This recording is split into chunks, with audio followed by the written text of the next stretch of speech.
Okay, we're live. Hello, everyone in the chat room, and welcome to Catholic Weekend episode number 210. We are just about ready to go here, just as soon as I push this button right here. This is SQPN. That always happens, doesn't it? Not loud enough. This is SQPN, the StarQuest Production Network, leading the way.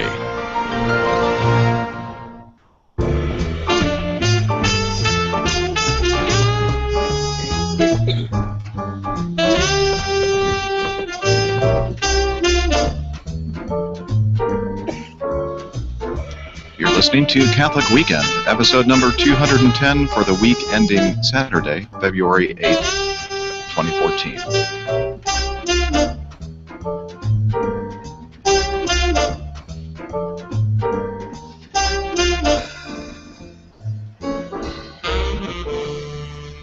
Good morning and welcome to Catholic Weekend. I'm Captain Jeff in Roswell, Georgia, and with me today, Maria Johnson in Conyers, Georgia. Hi, everybody. Good morning. Hello. And also joining us from Washington, D.C., Mr. Billy Newton. Morning, y'all. Good morning. Oh, that's the one I should turn down, not you. And, oops. it's a train wreck already. Here we go. From the heart of Texas. That's funny. What a mess this is. Okay. She's stuck. She won't stop talking. Gloria. Thank you. Oh my gosh. What a train wreck. This is the appropriate time, I think, to play this one.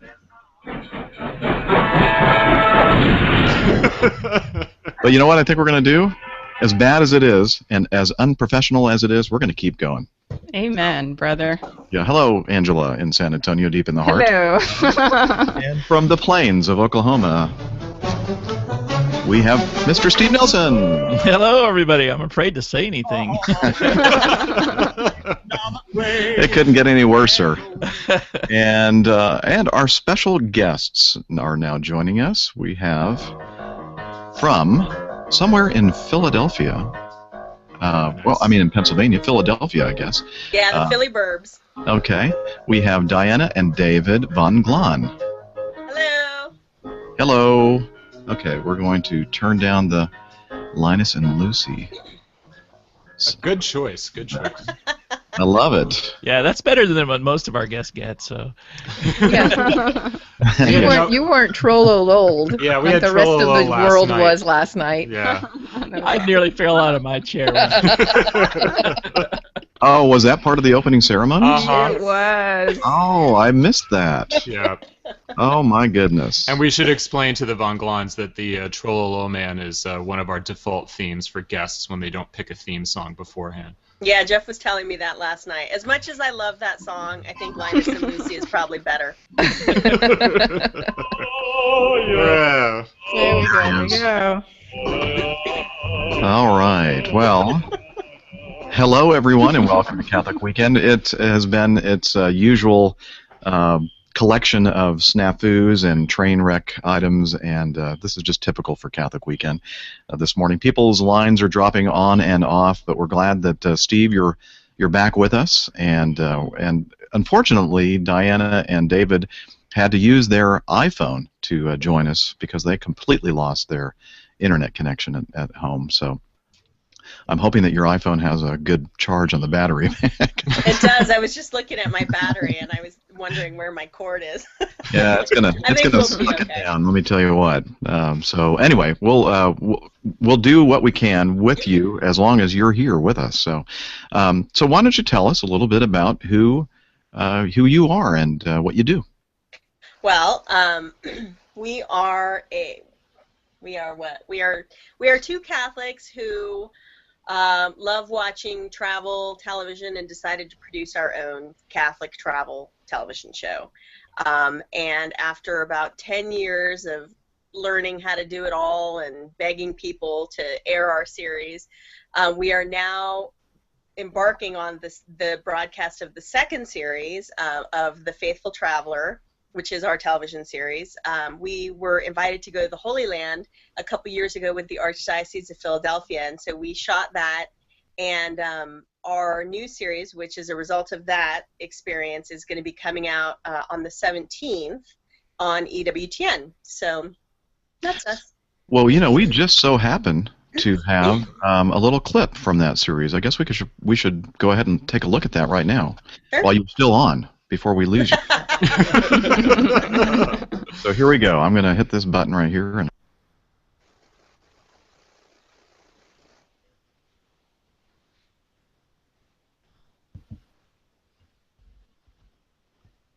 I'm sitting on the edge of my seat.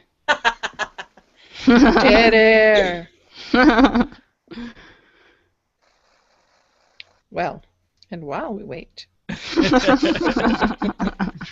So they'll all get edited in post-production. I believe Jeff is actually listening to it. West Wall. oh, you guys can't hear it? We can't see it or hear it. Great. They're the little droid. Can you see anything? No. No. Okay, great. This is working very, very well. I travel for Okay. faith. Well, it's Diana talking in the I can video hear it now. about her wonderful, faithful traveler and everything else. And so, did you enjoy that? Yeah, it was delightful. Great. Very inspiring. Okay, we're not doing that again. Well, if anybody wants to see it, you can just go on our website. It's easy. It's www.thefaithfultraveler.com. We have a whole bunch of clips, and what Jeff was trying to play is one of the many versions of the Introduction to the Faithful Traveler in the Holy Land series that I have cut, just with a variety of clips from our trip. So.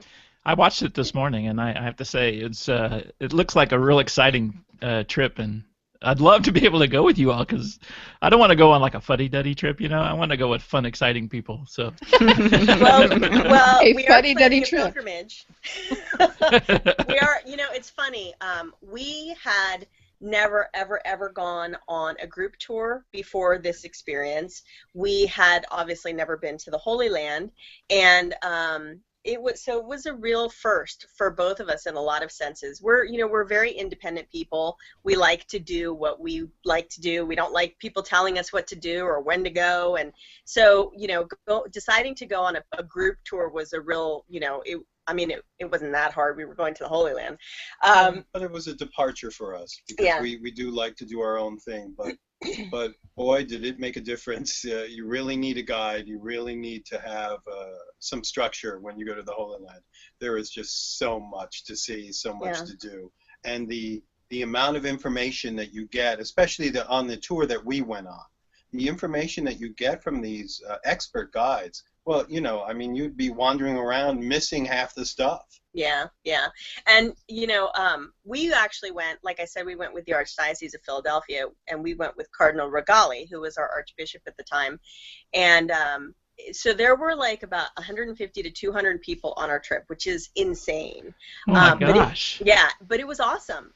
Everything went really well. The company that organized it is Select International Tours, and they're actually organizing a pilgrimage with us. So we've never organized a tour ourselves, but we thought, with the release of the series, maybe people will get excited. Maybe they'll want to go. Maybe they'll want to go with some cool people.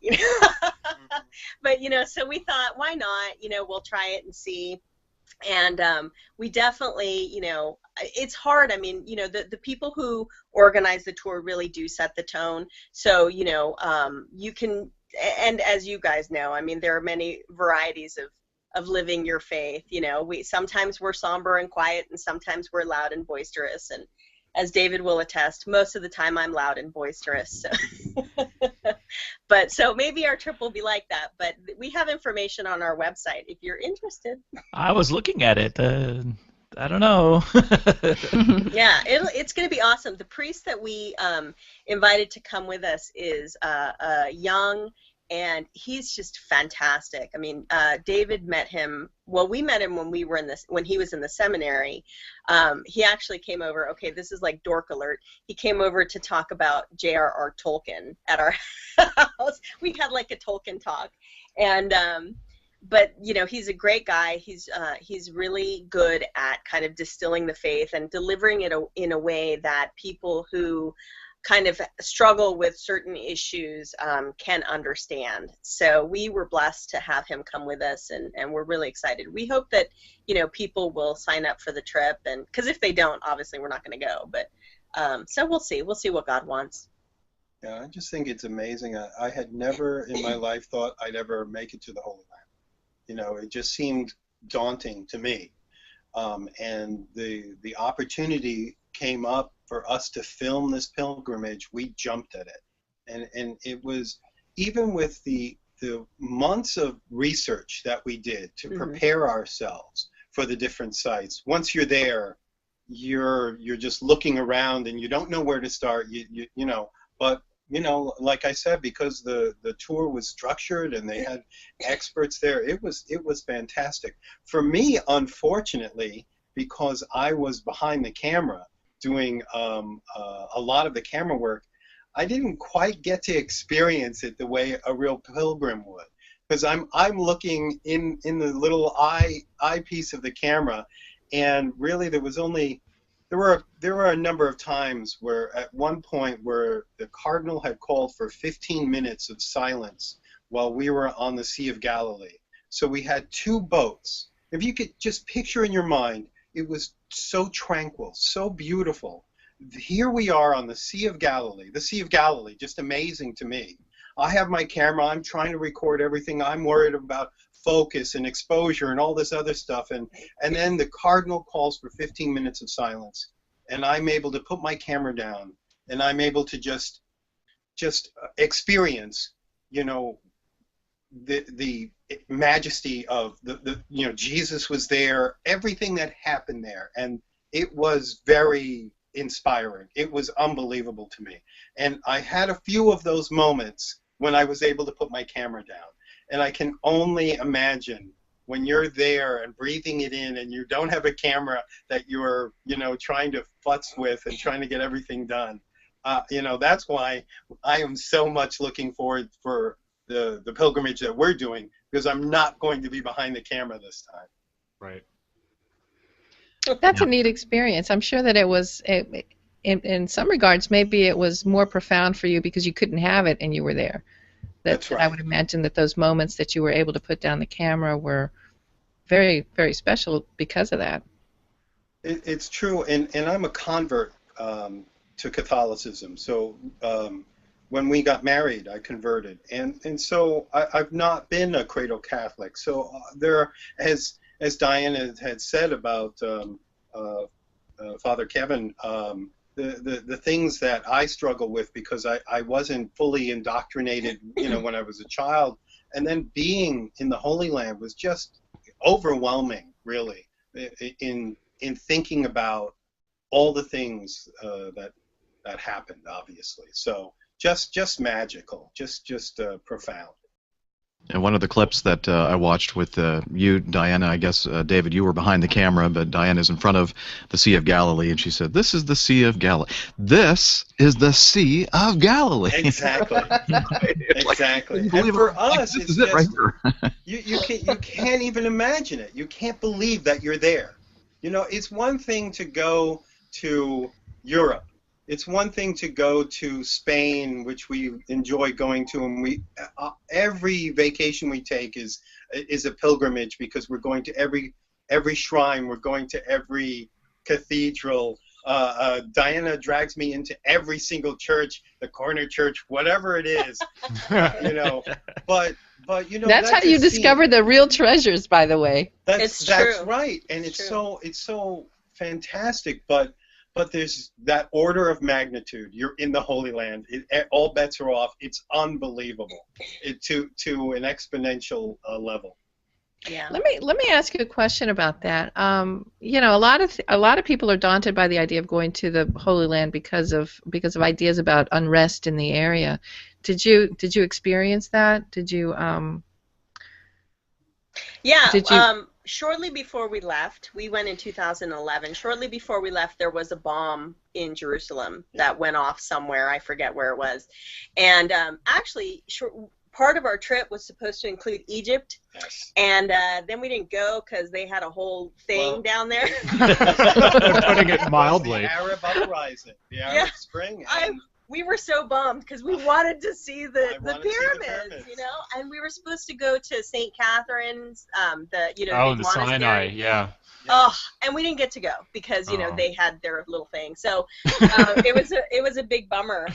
But when we got there, I think everybody was afraid, you know, because that's all we ever hear about Israel and Jerusalem is, you know, horrible things. And, you know, when we got there, we didn't have any issues at all. And, in fact, it was funny because we talked to a lot of the pilgrims, and a lot of them were like, I feel safer here than I do in Philadelphia. So, you know, we saw all the, you know, the Israeli military, all the young kids with their big old guns, you know, looking very handsome and dapper. But, you know, we went through checkpoints because in order to get to, I think it's Bethlehem, you know, we had to go into Palestine. And, but, you know, I grew up in San Diego, so we used to go down to Tijuana all the time. And that's like nothing, you know, it's like you just go through a border checkpoint, not a big deal. But we didn't have any issues. So, you know, everybody that we met, whether they were Palestinian or whether they were Israeli, whether they were Christian, whether they were Muslim or Jewish, they were nice. They were glad that we were there because really the only way that these people can earn a good living is through tourism. So they want us to come and they want us to feel welcome, and we certainly did when we were there. It was very warm and welcoming, and I never felt unsafe the entire time I was there. So that's another reason why I'm so excited to be going back. Yeah. I think part of the I was just going to chime in and say that part of the reason why you feel so safe there is because you really experience this unique peace when you're at the Holy Land and you're praying in the holy sites. Yeah. It's just that's a whole added dimension that, you know, even at home, you know, I think it's just feeling like the tangible connection to Christ and the tangible connection to the church that you have there versus what you'll have at home is just a whole nother dimension of prayer that I never knew was possible until I went to the Holy Land. Yeah, it's true. And, you know, but it's funny because you have that, but you can also not have that. Like there were a lot of people that we saw on our trip who kind of had like the typical traveler's mentality where, you know, they would get frustrated with other people because a lot of the places that you're going in the Holy Land are going to be crowded and crazy. I mean, everything is crowded and crazy. It is very difficult to find a quiet, prayerful atmosphere in the Holy Land. It's kind of like, you know, like, I mean, I've never been, but what I've heard Lourdes to be like, just lots and lots and lots of people. And so if you're looking for, you know, quiet, peaceful time, you're not going to find it a lot of the time in the Holy Land. But that peace has to come from within you. And if you don't allow it, if you don't seek it and in a sense open the door to Christ giving you that peace, you're not going to find it, and then you're just going to be a grumpy traveler who, you know, I mean, I remember on our trip, I will never forget it. I was telling my husband David the other day, you know, I will never forget this experience. We were in the Church of the Holy Sepulchre, which was built atop the tomb that Jesus was buried in and in which he resurrected, and it was also built atop Calvary. And so we were climbing the stairs up to Calvary, and there were these two guys in front of me pushing and shoving each other because one of them was cutting the line. And I was like, seriously? Like, hello, do you know where you are? You know, and it was just really and I said that to them. I was like, you guys remember where you are, you know? And I think that, you know, it's funny because I'm also following, there's another tour group, a guy named, he has a website called The Catholic Foodie. He's in Jerusalem right now. He's a good friend of ours, Jeff. He's in the Holy Land right now on a tour with Select International, and he's telling all these stories, and they had, I mean, because of all this crazy weather, they had insane delays. He had to fly to Amsterdam. He had like a 7-hour, delay and wait. And I'm reading this stuff and I'm thinking, this is crazy. And he said to his people, the pilgrimage begins before you go. You have to get ready for this stuff. And so it's like, we see what's going on, especially with this call, we see all these interruptions and problems and technical difficulties, and you can't let it get you down, because it very well could be the devil just trying to ruin your moment. And you don't want to give him that upper hand. You want to allow Christ to to give you that peace despite everything that's going on. So. Well, if you watched our show, you'd know that this is pretty normal, actually. So you're the Faithful Traveler on EWTN. What sets your show apart? Your travel pilgrimage type of show, apart from other travel pilgrimage kind of shows. Well, it depends on where you're talking. If you're talking about other travel pilgrimage shows on EWTN, I think the only other. Well, I guess there are two. There's Bob and Penny Lord, who do something similar, and then there's also Father Robert Barron's Catholicism series, and I know that he traveled to a lot of places. Bob and Penny Lord do something similar, but I think they're different in style. They have their way of doing things that is very particular to their presentation style, and then we have ours, and ours is. I don't know, faster paced. I am the MTV generation, so I like quick cuts. I like fast moving things, and they're not like that. Theirs is much more kind of a stand-up presentation, and that's cool. It works for them. But I wanted something that appealed to me. So, for instance, when we were thinking about this, we were watching a lot of the Travel Channel, and so you see the Travel Channel when they're doing actual travel shows as opposed to guys eating lots of gross food, they're fast cuts. It's good music in the background. It's really interesting information, and there's some fun, goofy stuff going on, and that's what I wanted to do. But and then you watch things like the History Channel, where it's like smooth and slick presentations, but they're all telling you a bunch of lies. We wanted to present the truth in a way that didn't seem ridiculous and that didn't seem like we were making fun of the Catholic Church. Like the very few times when secular travel shows cover Catholic things, a lot of times they're like, well, Catholics say that this, and then that's what they believe, and it's like, okay, come on, can we not take this extremely skeptical, doubtful view? Like, this is, yes, the Virgin Mary appeared to St. Catherine Labouré. That happened. So let's move on. Yeah. So that's kind of what we wanted to do. We wanted to have, an interesting, appealing, fast-paced presentation, but also we wanted to have the traditional values because, I love being Catholic. I love the church. I love the magisterium. I have no issues with my faith, and I want to share it with the world because I love it so much. So that's kind of what we wanted to do. I think there's also a difference between a show that wants to teach the faith as one that wants to share an experience. And I think they're just two different audiences. Right. So I prefer the latter. I like, I can read a book to learn the faith. I don't like to watch a video to do that. I'd much rather experience it and share other people's experiences. It's just my personal opinion or personal preference. So. Right. Yeah.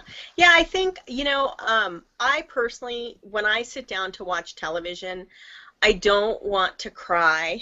I don't want to be angry. I want to relax. My life is hard enough, So, I want to watch something that I'm interested in and that makes me happy and inspires me. And so that's what I wanted to create with the show. Is I wanted something that would inspire people to visit these places. I wanted something that would inspire people to learn more about these things. And so that's what I hope that we've created. I think that people do learn when they're being entertained. I think that they learn more when they're being entertained because, we've all sat through the boring lectures at school where we're like, you know. I mean, and you forget that stuff. It's in one ear and out the other. But if you watch something and you're just like, oh my gosh, this is so awesome, I have to tell somebody about it, then, you know, it really sticks. I'm curious about how this whole thing actually got started. Do you have a background in film or something like that? Production Well, I do. I Okay. went to Syracuse for video production, but that was a long time ago. And, that was back in the day when they used actual film. Yeah. It was all hand cranked at that time. So Silver nitrate. Fortunately, times have changed, and you can get away with using very small, lightweight cameras that are just give you beautiful imagery. And the thing is that because we love to travel, and because I have a love of video production, and I'm a true television baby, having been weaned on, unfortunately, the tube since I was a child, but we wanted to combine those two things. It really started with our honeymoon. Just like anyone would go on their honeymoon and take lots of pictures, and video, we did the same thing. And I was testing out on our honeymoon when we went to Paris and to the Loire Valley. What can we record and what can be done at that? Because the technologies were changing. You didn't need to have $100,000 to get a camera, to edit. Everything just keeps getting better and better, cheaper and cheaper, faster and more effective. And this is a decade ago. So we started it out, and as Diana had said, we said, hey, we can do this. We can put something together, and let's see what happens, because just as Diana had said, we have a love of the faith and a love of travel, and we want to share that experience with people. We want them to learn, but we want them to get the joy of both the faith as well as traveling, to understand the faith in a deeper, more profound sense. So we were happy. I was thrilled to be able to put my love of video together with my newfound love of Catholicism. And Diana is just a camera geek. Yeah, no, my background is closer in similarity to William's. I graduated a couple years before you did from Notre Dame Law School. Yep.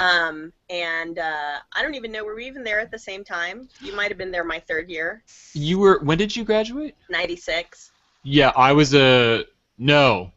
I started in the fall of 96, so I just missed you. Yeah. Yeah, so I was just an English major who thought she wanted to be a prosecutor, and then I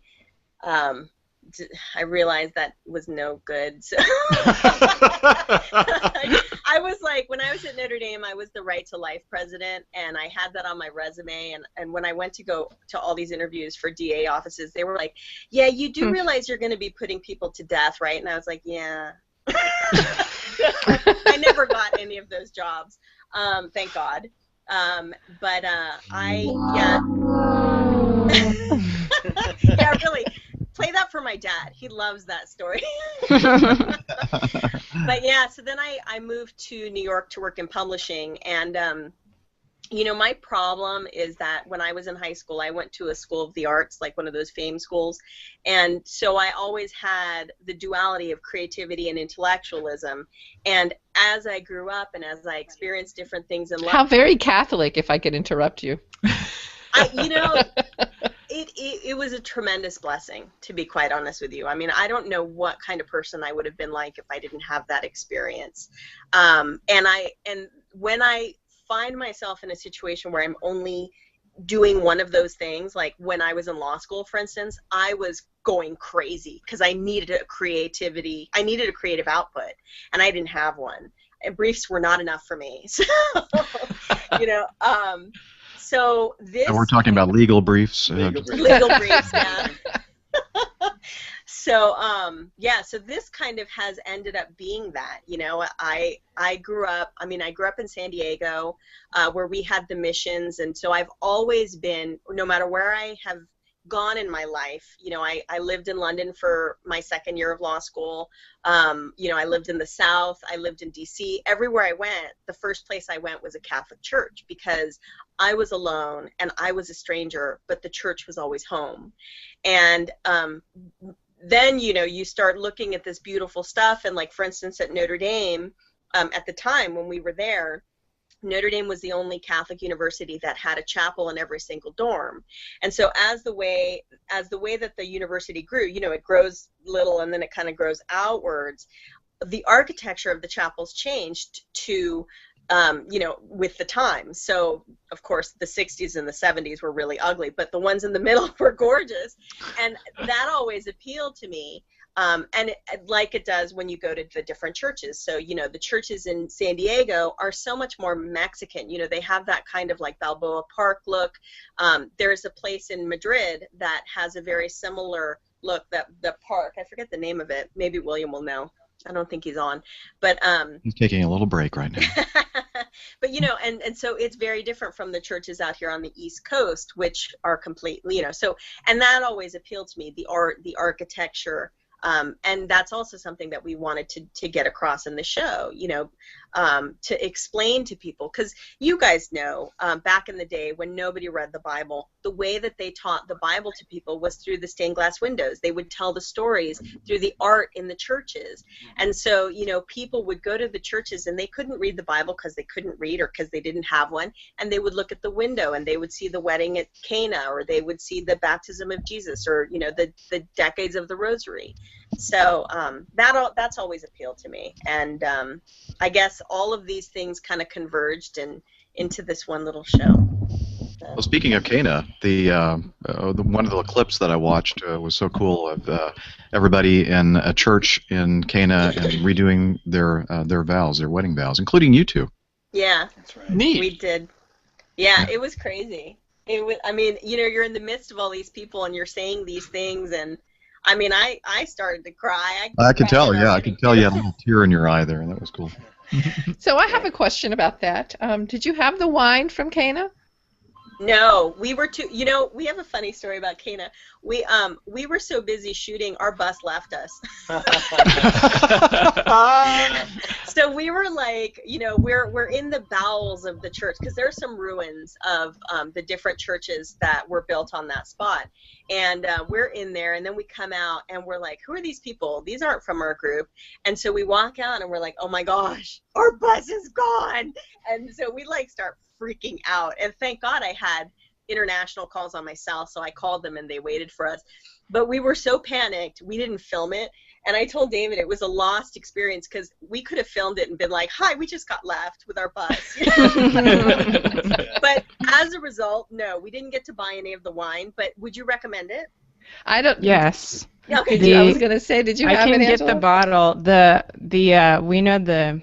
See, I work at an apostolate where we specialize in pilgrimage in the Holy Land, Okay. and so we know the Zaitun family, which has their shop right across from the church there, and they're Okay. the ones that sell the Cana wedding wine. And yeah, actually, my husband and I when I went to the Holy Land, I got some bottles of that wine and brought it back, and we had some actually on our honeymoon, and that was really, really neat and special. Oh, that's so awesome. we still have like half a bottle left for some special anniversary, but yeah, it is good. Well, I will get some, and I'll make sure, well, if we go, God willing, we'll get some, and we'll make sure other people do. I just wrote that name down, so that's awesome. Now make sure you don't get the bottles that only have water in it and then with a little note. Did you guys see that? Do you guys subscribe to the Catholic meme thing on Facebook where, like, they just posted something about that? It was a cartoon, and it was a police officer pulling over a guy with a bottle of wine, and he said, what are you drinking? He said, it's water, officer. And the officer said, this is wine. He goes, hallelujah, praise the Lord.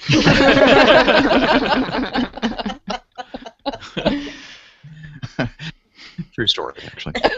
True story. Right? True story, bro. Oh man! So, did you guys catch the Super Bowl? Great yeah. transition, Jeff. Wow. I missed Yeah. We should warn I you did. about the transitions on this show. We must be wrapping up. I know, right? Yes. Speaking about getting drunk. Right from the start, you could tell it was going to be an interesting game, that's for sure. Yeah. First snap. So. Yeah, I'll tell you what, that was kind of a dozer, right? Not an exciting game at all.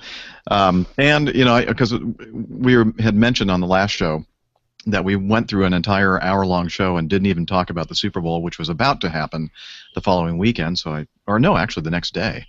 And so I promised that we'd mention it, at least, in this episode. There you go.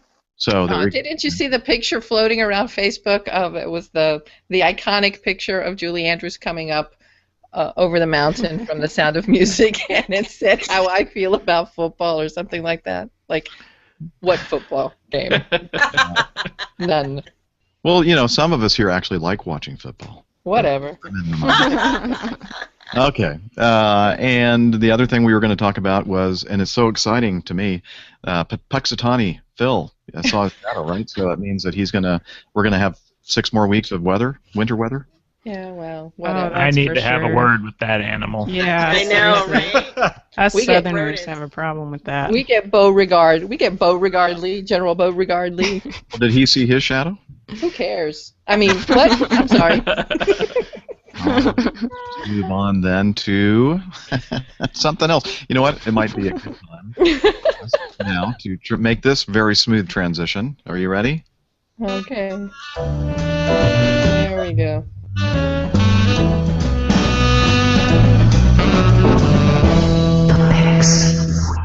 Yes, believe it or not. It's getting to be that time in the show where we talk about our picks of the week. And let's see, who would like to go first? I would like to go first, just in case the devil keeps kicking me off this call. The devil is in the details.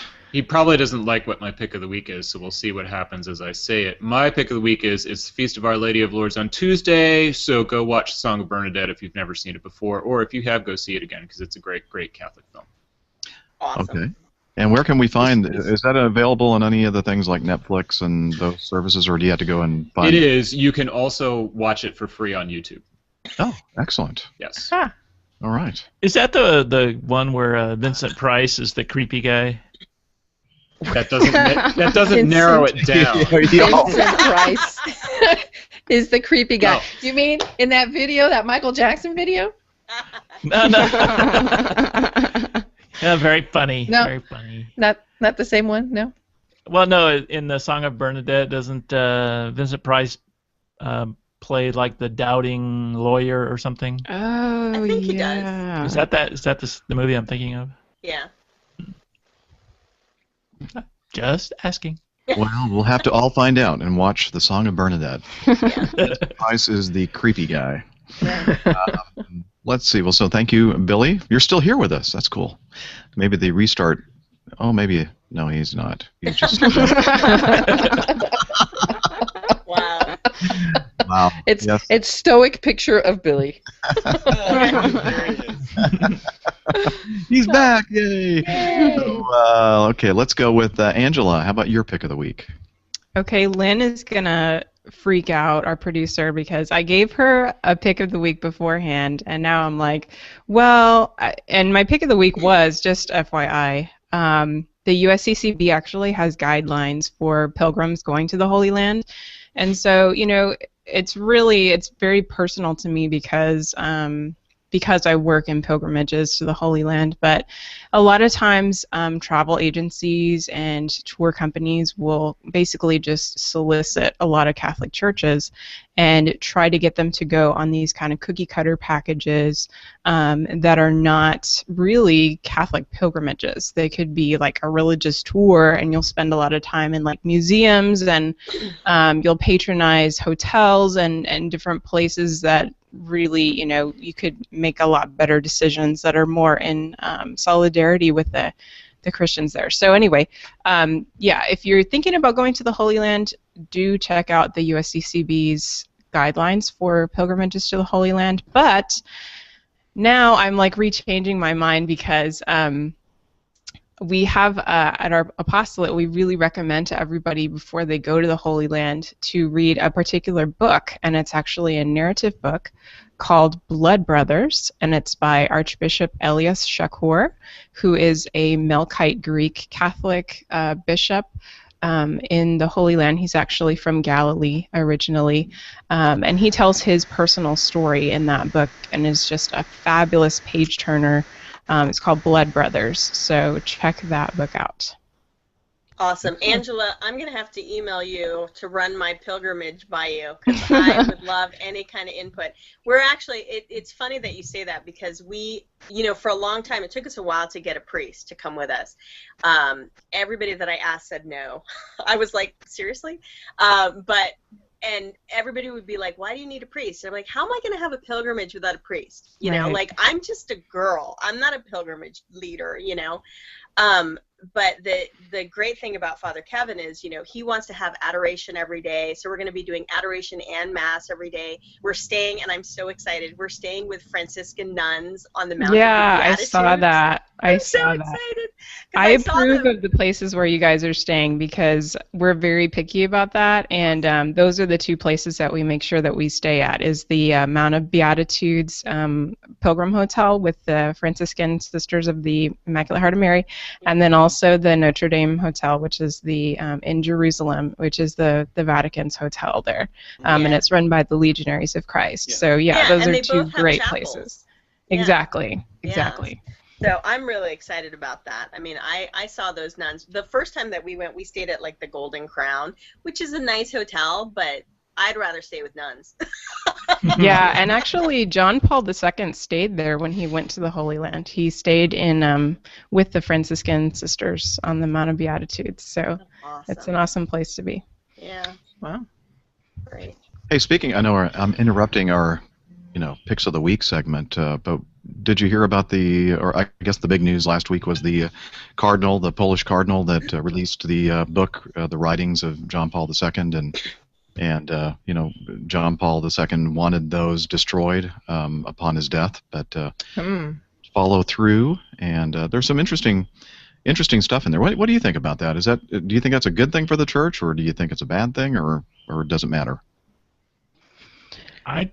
For me, I think it really depends on why John Paul wanted them destroyed. I mean, I think his wishes should have been followed. Yeah, and why someone would think it was okay not to honor that. Although they did that with Mother Teresa. Right. Yeah, they did that as well. Yeah. Right.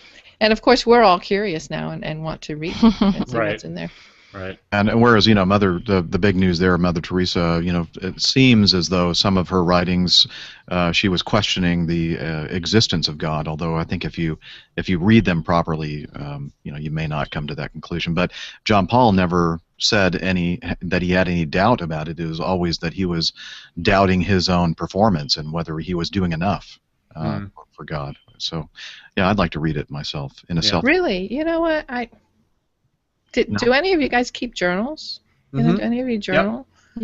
Yeah. The freedom of a journal is that you can really just put these things down, on the page, if you will. Sometimes it's just to see what you're thinking, and sometimes it's just to exorcise some of your own demons. Right. Yeah, it's a catharsis. I think absolutely. it is very cathartic, and I think it's a crappy thing to do to people to publish something, even after they say, destroy it. Okay. Anyway, that's just my take on that. I don't read anyway. I don't know how to read. You don't know how to read. Well, speaking of reading, that's my pick of the week. May I go? Yeah, my pick of the week? The Cardinal? No, not the Cardinal. The Bell's ad. The Bell's Scotch ad. That if you haven't seen it, you really must see it.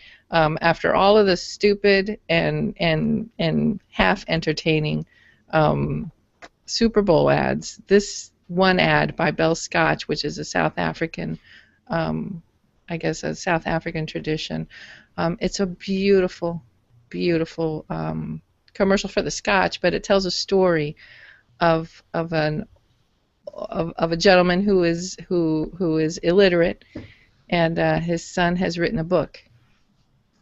And so he works to learn how to read. So I won't give away more of that it's got some absolutely delightful pieces in it. I first saw it in the I think it's the website's called Daily Garlic. Sounds yummy. As opposed to the Onion, right? As opposed to the Onion, right? So I first saw it there, but it's really gotten a lot of speed on, at least on Facebook. I know a lot of people are posting and reposting it, but if you haven't seen the ad, you've got to see it. It's just a beautiful story and speaks so much to my teacher's heart since I teach. Okay, so is it an ad? I'm confused. Is it an ad? It's an ad. It's a commercial. It's Okay. a commercial. All right. But it's a short film that tells a beautiful story, and it ends, with a pitch for the scotch. But it's kind of like remember the what's that beer that I don't like? What is Guinness? whatever Guinness? Pass the ribbon. Remember the Guinness commercial with the guy that was in the wheelchair playing basketball? Yeah. And then it turns out that his 5 able-bodied buddies get up at the end. Right. It's in that vein Hmm. of storytelling. Well, and somebody's already posted it in the chat room. It appears. The commercial. I think so. I don't know. I don't want to push the button. It's a few minutes long. It's a few minutes long, but absolutely worth watching. Excellent. Okay. And Billy is back. But you've already given us your pick of the week, so we're good. Let's see. Steve, how about yourself? Oh, well, I'm really conflicted. It's either between Olympic curling or large lifestyle chocolate popes. I can't decide Yum. which one. That was amazing. Although he looked kind of angry. He was like angry chocolate pope. Because he knew they were going to break him up into pieces and eat him. Well, that's it. I mean, I would love to know what was going through his head. It's like, all right, they made me out of chocolate. What am The I supposed expression to on his face was great. He was sort of like, what? I know, what If am I I was supposed the to do Pope, I with would have this? reached over and grabbed my ear and eaten it right there. That's what I said. The first thing I thought when I saw that was, it's a good thing the Pope's not a woman, because that head would be completely gone. It's like chocolate. Well, that is a sweet pick, Steve. Thank you. Oh. Oh, come on, the rim shot. Where is it? Need to find Okay, my pick is something that I received from my ex-choir director, and as a gift for singing as a cantor in his parish, called My Daily Spiritual Companion. It's by the the Catholic Book Publishing Corporation in New Jersey, and there we go. And so that Lynn can find a link to it somewhere online. But it's just it's a small little personal companion for each day of the year, and the saint associated with that particular day, and it has a place for putting people's birthdays in there and anniversaries, and a prayer at the bottom of each one. So just a little spiritual companion called My Daily Spiritual Companion. That's my pick of the week. Nice. So, all right. So, anything else we want to talk about before we shut I this have thing down? picks. Oh, I'm sorry. I forgot completely about your picks. Okay, so I thought you already did a pick. I'm sorry. I've been obsessing about this television show that's coming on. But so yeah, honestly, when Jeff told me that I had to do picks, I was like, what have I been thinking about the last few weeks? And I'm like, oh my gosh, nothing but this show. However, in the vein of, and I'm glad you guys were talking about it, in the vein of diaries, one thing that I have been listening to, which is spectacular, David bought it for me for Christmas, is the audio book of the Diary of St. Faustina Kowalska, the whole Divine Mercy thing. And I have the book. I started reading it, and I put it down because, honestly, I thought she sounded a little whiny. I was like, I love your honesty. If you've ever read this book, one of her biggest things is, Jesus, is this really you? And like after a while, I was like, it's Jesus, all right, get over it. Move on. But when I'm listening to the audiobook, it's so, first of all, it's read by a woman who's from Poland, so she has the Polish accent. So you're not like listening to St. Faustina be like, hi, Jesus, which is great. But the other thing is, it's a little bit more believable. And so I'm listening to her, and I'm hearing her say, Jesus, is this really you, over and over again. And I'm like, if Jesus was talking to me like this, I probably would constantly worry that I was having some, concerns, or, maybe the devil was messing with me. But so I'm really enjoying it. And, I drove to Virginia last weekend, and I listened to it the whole way. And I find myself listening to chapters over and over again, because she has so many great suggestions for prayer, and there's so many great little things that she says, even prayers that she says to Jesus, and so I highly recommend it for anybody who can't work through the book, or for anybody who just doesn't have time to read. It is spectacularly done. So. Or in Jeff's case, for people who don't know how to read. Yes. And was it okay with her for this to be released to the public? I was wondering about that when you were talking about the Pope. I don't remember reading whether or not she had intended for it to be published, and I wonder the same thing about Saint Therese. Did they intend for these things to be published, or I don't know that Saint Therese knew that was going to happen. She wrote it under obedience, and I think Saint Faustina did the same thing, but the Holy Spirit has different plans. Who knows? You know, we'll find out when we die. You know what? When we Hopefully, die, right? You know what? Once we're, if we make it to heaven, all of these things become suddenly irrelevant. I know, right? No, when I was little, I always envisioned getting to heaven and sitting down with God and being like, okay, I have a list. I want to know all these things. So. Do you know Fanny Flagg, the comedian? She wrote a book. She wrote a book about that, about getting to heaven, and she had a conversation with God over coffee, and asked him all her questions. Why not, right? That'd be awesome. Why can't we do that before we die? Yeah, I really have to find out about Sasquatch. Is there really? Yes. Isn't there a TV show about that right now? Probably, yeah. I think there's a beer commercial about it too. I know there are bigger questions, but that's definitely on my list. Sasquatch. All right, well, there you have it.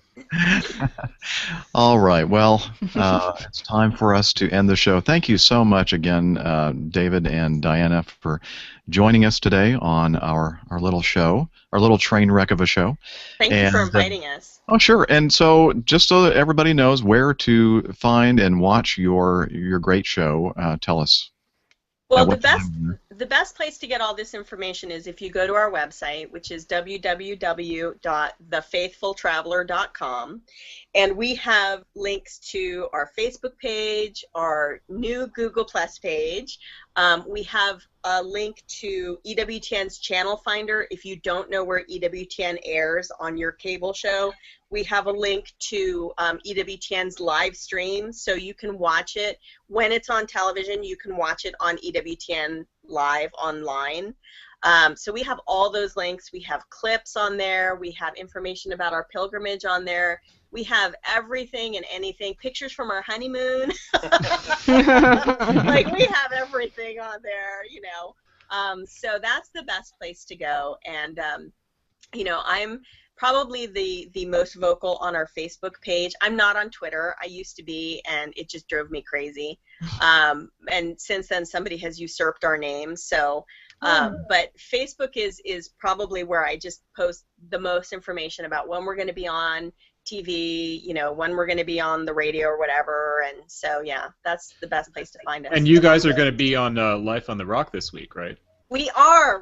We're flying out. Well, God willing, unless we have another superstorm this weekend, we're supposed to fly out to EWTN on Thursday, and then Thursday night, which is the 13th, we're going to be on Life on the Rock. I will be scaring Father Mark, and David will be calming him down. And so we'll be on Life on the Rock, and then they're going to rerun that a few times, and then the series airs. So it's a 6-episode series, and they're going to run it like a mini series. So it's going to be on every night of the week of the 17th. So the 17th, 18th, 19th through the 22nd, a new episode every night. That's awesome. And and then of course you can always buy a DVD if you miss it. So. Show that DVD again. Hold it up again. Make that good plug. Hold it. Let's see. I gotta find that. There you go. Can you see it? And it has the little, it has the wrapper on it. I should have taken that off, but so yeah. Excellent. Well, you kind of know what's in it. All right, Miss Angela, the inspired Angela. How can we read some of your writings and follow you on social media? Well, you can find my blog by going to my Twitter, which is twitter.com/inspiredangela. But my blog is inspiredangela.wordpress.com. I don't remember what's on there recently. I think there's a couple good things. I reposted something about spiritual direction. I know we've been talking about that on the show. So, yeah, go check it out. Say hi. Excellent. All right. And Miss Maria Johnson, are you in the mood for another cup of coffee?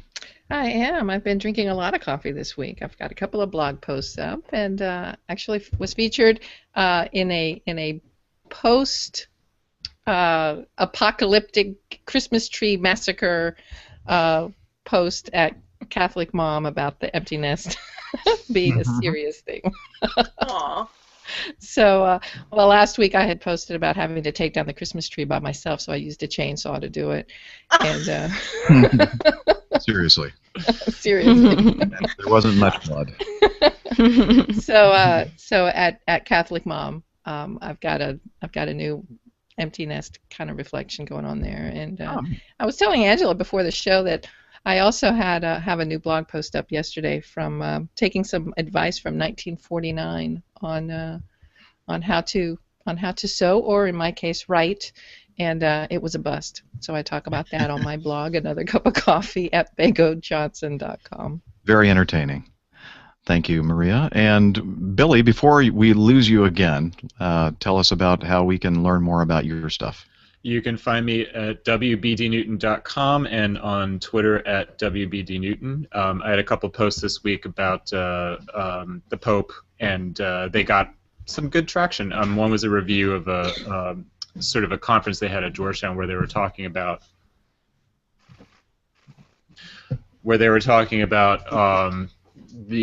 some journalists came, John Allen and Ross Douthat from New York Times and some others, to discuss the new Pope. And then the following day, of course, the UN came out with their little diatribe, and I wrote about that, and both of those got picked up by a bunch of people. So, yeah, go check those out. I'm pretty proud of them. Excellent. Always great writing. Thank you, Billy. Thanks. And Steve at Everything Esteban. That is correct. EverythingIsDavid.com. And it's been a little quiet over there, so I'm bound and determined to post something this weekend. Okay, we'll be looking out. Do it, Steve. It might have to do with curling, or it might have to do with this article I just read about squirrels being nabbed from Moscow parks and sold as pets. Criminal. That's bizarre. Aw. Well, I have some advice for you, Steve. Make sure that your house is clean and the dishes are washed, and just put on a nice dress. And oh, wait a minute, that's not good. Well, just if you want to have that's scandalous advice for writing and getting in the mood, then check out Maria's one of her latest posts about that 1949 article. You should Okay. wear pearls. Pearls. There you go. Okay. Pearls does it. Wow. Every time. Every time. I have stopped listening, so. And I'm just the airline pilot guy. Put out a show again this past week. I try to do that every week. And if you're interested in aviation and hearing someone just blabber on for 2 hours or more, check out airlinepilotguy.com. And this was fun. Until next time, thanks for joining us. Everybody in the chat room, thank you for hanging in there with us. And Lynn, again, thanks for doing the show notes for us. And until next time, have a great week. Take care, and God bless. Bye. Bye. Bye. Everybody say bye. Bye. All right. Whatever happened to God Adios. bless? I say God bless, but nobody else did it. So You tried it. It failed. yeah, So many years ago. yeah. Nobody liked that. So How long have we been doing this? long. since 2009, September of 2000. Golly. You'd think we'd get it straight after that. Yeah. That's never gonna happen. No, you know what? Maria, that's the charm. It is. Oh, is that what we're calling Yes, it? it's charm. It's like when you're getting a blind date with somebody. Well, they're very charming. They have a great personality. Personality. They're not very good looking, but enough very smart. Well, Describing all of us here on we're camera. all very attractive people here on this podcast. We're shallow, but we're very attractive. Yeah, somebody in the chat room is saying that I have a nice frown.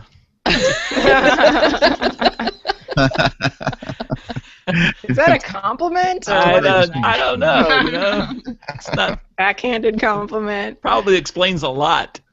Well, Steve, he has a nice frown. It's usually in a reaction to something that I've said. That's also probably true. Yeah. All right. Well, you know what? I hate to end this whole party here, but we're going to try to do a board meeting. So, if you don't mind, I'm going to hit the stop broadcast button. Take care, everybody in the chat room.